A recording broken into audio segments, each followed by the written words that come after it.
Hi everyone, this is Shlomo Errol here with KL Realty, your preferred real estate agent.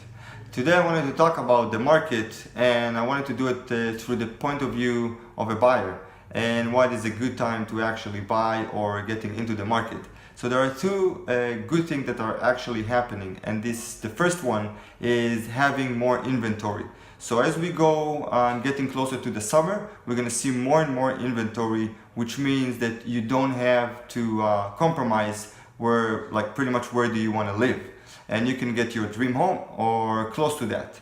The second thing is the low interest rate. So we are currently at the lowest interest rates since the beginning of the year, beginning of the year 2019, which means that your monthly payment will be lower than what you have paid 3-4 months ago if you bought your home.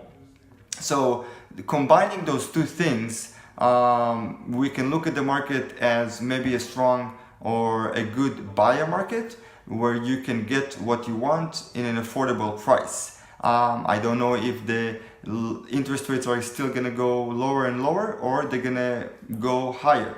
But you can always lock your interest rates and then change it if it goes lower.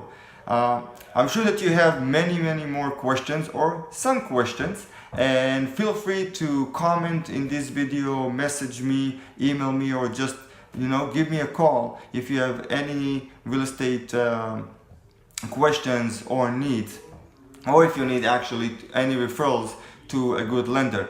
I hope you enjoyed the warmer weather this weekend, and I will see you soon. Have a good one.